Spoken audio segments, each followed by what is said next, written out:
Indian ocean reason में China का interference एक चाइना की पुरानी आदत रही है। आज के जो पूरे सेशन में हम एक नई जो खबर निकल के आई है उसको पूरा डिटेल में एनालाइज करेंगे।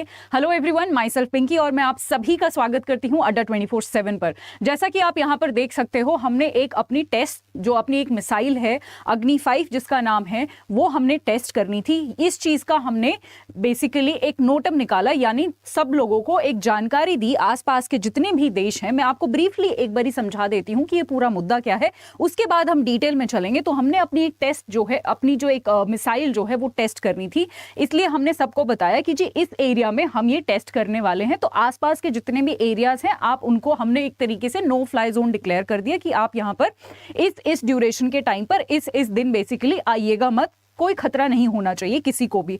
अब इस चीज का गलत फायदा उठाया है चाइना ने, और इसी चीज को बेसिकली मिसयूज करते हुए उन्होंने अपनी शिप उस वाले रीजन में भेज दी है। कहीं ना कहीं इसका मतलब यही है कि कहीं ना कहीं या तो वो स्पाई करना चाहते हैं, या फिर बेसिकली किसी ना किसी तरीके का हिंडरेंस या फिर किसी ना किसी तरीके की रुकावट हमारे यहाँ पर पैदा करना चाहते हैं हमारे इस टेस्ट में। आज के पूरे जो सेशन में हम ये एनालाइज करेंगे। सबसे पहले ये जो मिसाइल टेस्ट का पूरा महकमा है, हम ये समझेंगे कि क्या है, कि किस तरीके से हम क्या सब कुछ टेस्ट करने वाले हैं वगैरह वगैरह। उसके बाद हम ये जानेंगे कि चाइना एग्जैक्टली ऐसा कर क्यों रहा है और किस तरीके से कर रहा है। तो जैसा कि आप यहाँ देख सकते हो, जिस शिप की मैं बात कर रही हूँ, जिस चाइना की शिप की मैं बात कर रही हूँ, ये वो शिप है जिसका नाम है युआन वांग 5। इनकी जो शिप है, ये हमेशा कहीं ना कहीं ये शिप अपने स्पाई के लिए भेजते रहते हैं। श्रीलंका में भी हम्बनतोता पोर्ट पे ये भेजते रहते हैं ताकि ये उस एरिया से जो है नजर रख सकें। बाकी बहुत बार इस शिप के बारे में बात हुई है जो कि ये स्पाई के लिए आए दिन कहीं ना कहीं भेजते रहते। तो इस शिप को इंडियन ओशन रीजन में देखा गया है, जहां पर जिस एरिया को हमने बोला था कि जी आपको यहाँ नहीं आना, ठीक है, हम यहाँ पर टेस्ट करने वाले हैं, तो उसके आसपास जो है या फिर उसकी तरफ आते हुए इसको देखा गया है। इसलिए ये काफी चर्चा में है आजकल।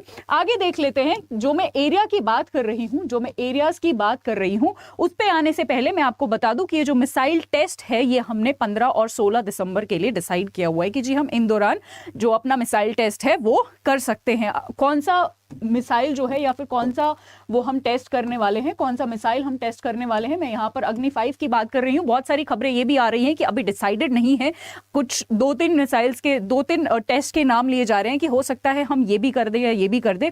बट अगेन अभी हम अग्नि 5 पे स्टिक करेंगे, जिसका जो रेंज है वो 5400 किलोमीटर से शुरू होता है। 5400 किलोमीटर के आसपास जो है उसका रेंज होता है। यहाँ पर मैं कुछ एरियाज आपको दिखाना चाहती हूँ जिसको हमने नोटिफाई किया था कि जी आपको इस एरिया में सभी आसपास के लोगों को, सभी आसपास के देशों को नोटिफाई किया था कि आपको यहाँ पर नहीं आना है। वो ये वाला एरिया है जो आपको रेड में मैं अभी मार्क कर रही हूँ, इस एरिया की बात मैं कर रही हूँ। और ये आप देख सकते हो, नो फ्लाई जोन हमने बेसिकली इसको बोला था। अगर मैं इसकी डेट्स की बात करूँ तो 15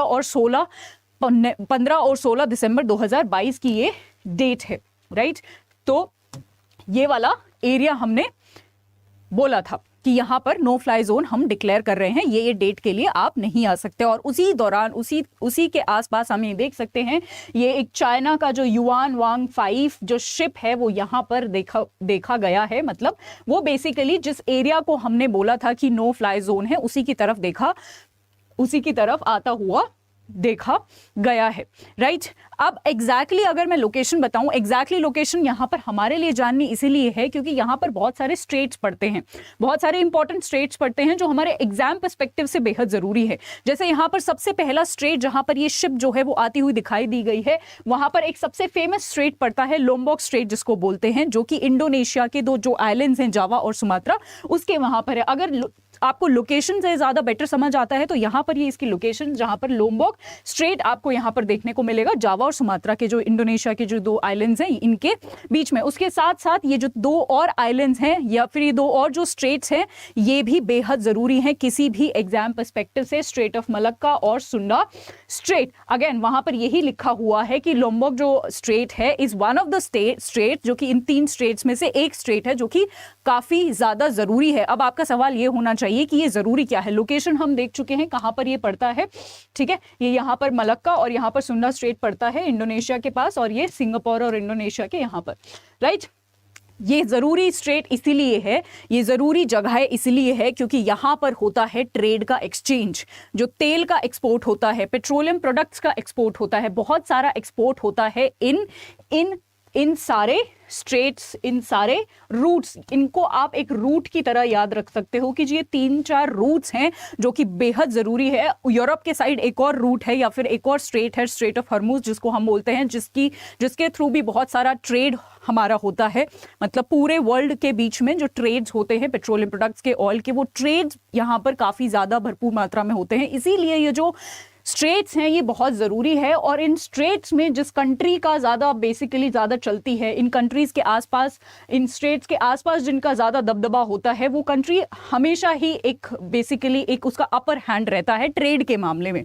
ठीक है, तो ये जो इसीलिए ये जो पूरा एरिया भी है ना, ये जो पूरा एरिया भी है जहाँ पर ये स्ट्रेट है, अगर आपको यहाँ से एरिया समझ नहीं आ रहा है तो मेरे पास एक प्रॉपर मैप है जहाँ पर आप देख सकते हो। मैं इस एरिया की बात कर रही हूँ, मैं इस एरिया की बात कर रही हूँ अगर मैं इंडियन ओशन रीजन की बात करती हूं तो, और अगर जब मैं स्ट्रेट्स की बात कर रही हूं तो मैं इस स्ट्रेट की बात कर रही हूं, तो मैं इस रीजन की बात कर रही हूं जब मैंने इन तीनों स्ट्रेट्स का बताया। ठीक है, एक वर्ल्ड मैप से एक बेटर पिक्चर आपको आएगी, समझ आ जाएगा।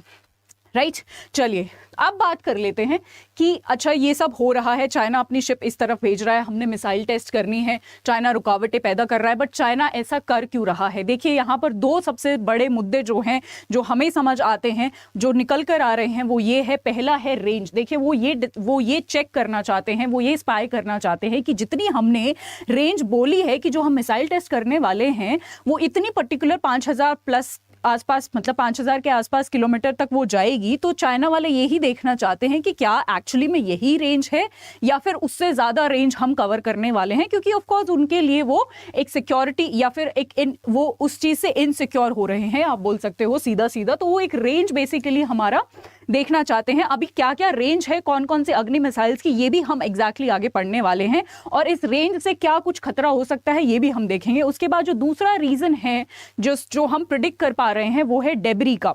डेब्री होता है मलबा।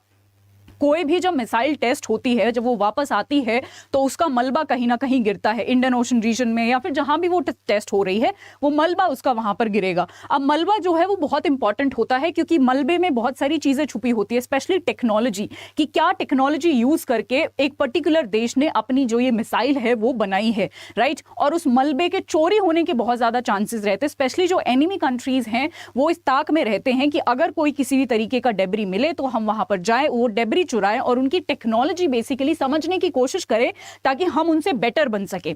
ठीक है, मिसाइल्स के मामले में, न्यूक्लियर के मामले में, हर चीज के मामले में बेसिकली हम बेटर बन सके। तो ये एक डेब्री वाला इशू भी है जो हम प्रिडिक्ट कर सकते हैं कि ये शायद उनका इंटेंशन होगा, इसलिए वो जो है अपना शिप्स जो है यहाँ पर खड़ी की हुई है उन्होंने, और वो स्पाई करने का सोच रहे हैं। अब बात कर लेते हैं अग्नि सीरीज की। जो ये मिसाइल है, जो अग्नि 1 2 3 4 5, अभी रिसेंटली हम 5 की बात कर रहे हैं, तो पूरी सीरीज को एक बारी क्विकली देख लेते हैं। अगर मैं अग्नि 1 की बात करूं, अग्नि 1 अगर इसकी रेंज आप देखो 700 किलोमीटर की रेंज थी। ठीक है, 2012-13 के आसपास हम इसको लेके आए थे। अग्नि 2 जो है 2000, हमने देखो रेंज हम बढ़ाते जा रहे हैं। ठीक है, रेंज बढ़ाने का मतलब क्या है? रेंज बढ़ाने का मतलब है कि मान लो इंडिया अगर 700 किलोमीटर है तो इंडिया के आसपास इतनी रेंज होगी। ठीक है, 2000 हो गया, थोड़ा रेंज बढ़ गया, मतलब अब हम बाहर के कंट्रीज को भी या फिर ज्यादा कंट्रीज को टारगेट कर सकते हैं। अगर कोई दुश्मन कंट्री है, अगर कोई हम पर अटैक करता है तो हम वापस अटैक कर सकते हैं, राइट। हम ज्यादा एरिया को अब केटर कर रहे हैं, ज्यादा एरिया को अब हम टारगेट कर रहे हैं, हमने अपने टारगेट में ज्यादा एरिया को ले लिया है। ठीक है, उसके बाद अग्नि 3 आता है 2015 के आसपास, 3500 किलोमीटर उसकी रेंज होती है, मतलब और भी ज्यादा एरिया हम अपना अब टारगेट कर सकते हैं। अब बात करते हैं 4 की, जो कि 4000 किलोमीटर की बात करता है, आप अनुमान इतना मान लीजिए। अब बात कर लेते हैं 5 की। ठीक है, अग्नि 5 की, जिसका जो एरिया है वो 5000 मैंने बताया, 5 से 8 बताया जा रहा है। 5 एक शुरुआती रेंज है, 5 से 8 उसका बताया जा रहा है। ठीक है, मतलब वो इतने एरिया को, जो ये आप रेड में देख सकते हो, इतने एरिया को टारगेट कर सकता है। मान लो कल को चाइना ने हमें अटैक कर दिया तो हम चाइना को वापस अटैक कर सकते हैं, क्योंकि चाइना अब हमारी उस रेंज में है। अब चाइना ये देखने की कोशिश कर रहा है कि क्या हमारा ये जो दायरा है ये इतना ही है या फिर हम पूरे वर्ल्ड को, यानी इससे भी ज्यादा हम रेंज बना चुके हैं और हम ये बेसिकली वो अपने स्पाई के तरीकों से ये देखने की वो कोशिश कर रहा है। ठीक है जी, तो ये आई होप आपको ये पूरा जो मुद्दा है कि वो क्यों कर रहा है, अग्नि 5 के जो जितने भी सीरीज हैं और क्या क्या ये पूरा एनालिसिस है, आई एम श्योर आपको समझ आ गया होगा। आई एम श्योर आपके लिए काफ़ी इन्फॉर्मेटिव ये रहा होगा। जाते जाते मैं आपको एक बात बताना चाहती हूँ, जाते जाते आप सभी के लिए एक खबर है। मैंने करंट अफेयर्स का एक वन स्टॉप सोल्यूशन मैं लेकर आई हूँ आप सभी के लिए, जहां पर मैं रोज सुबह 7 बजे, रिमेंबर एवरी मॉर्निंग 7 o'clock रोज सुबह 7 बजे आपके करंट अफेयर्स के सेशंस लेती हूँ। ये करंट अफेयर्स हर एक कंपेटिटिव एग्जाम के लिए आपके लिए ज़रूरी हैं, हर एक पेपर में आपको काम आने वाले हैं। इसके लिए जो आपको साइट फॉलो करनी है, इसके लिए जो आपको चैनल फॉलो करना है, दैट इज़ अड्डा 24/7 रेगुलेटरी बॉडीज़ का जो चैनल है वो आप प्लीज़ फॉलो करिए। एंड आई एम श्योर यहाँ से आपको बहुत ज़्यादा बेनिफिट होगा। आप किसी भी एग्जाम की तैयारी कर रहे हो, करंट अफेयर काफ़ी इंपॉर्टेंट पार्ट होता है, काफ़ी रेलेवेंट पार्ट होता है। सिर्फ जीए के नहीं, बाकी जो जितने भी सब्जेक्ट्स होते हैं, चाहे इंग्लिश हो चाहे कोई भी सब्जेक्ट हो, करंट अफेयर्स रिलेटेड क्वेश्चन हर जगह होते हैं, हर जगह आते हैं। तो किसी भी एग्जाम की आप तैयारी कर रहे हो, मैं आपके लिए करंट अफेयर्स लेकर आ रही हूँ। अड्डा 24/7 रेगुलेटरी बॉडी, रोज सुबह 7 बजे। So I would request all of you कि आप मुझे वहाँ भी ज्वाइन करें। आप सभी का बेसिकली बहुत ज़्यादा आपको वहाँ से बेनिफिट मिलने वाला है। I am sure about that. आज के लिए इतना ही, कल हम फिर से मिलेंगे कुछ और बर्निंग इश्यूज़ के साथ। Till then stay tuned. Thank you so much.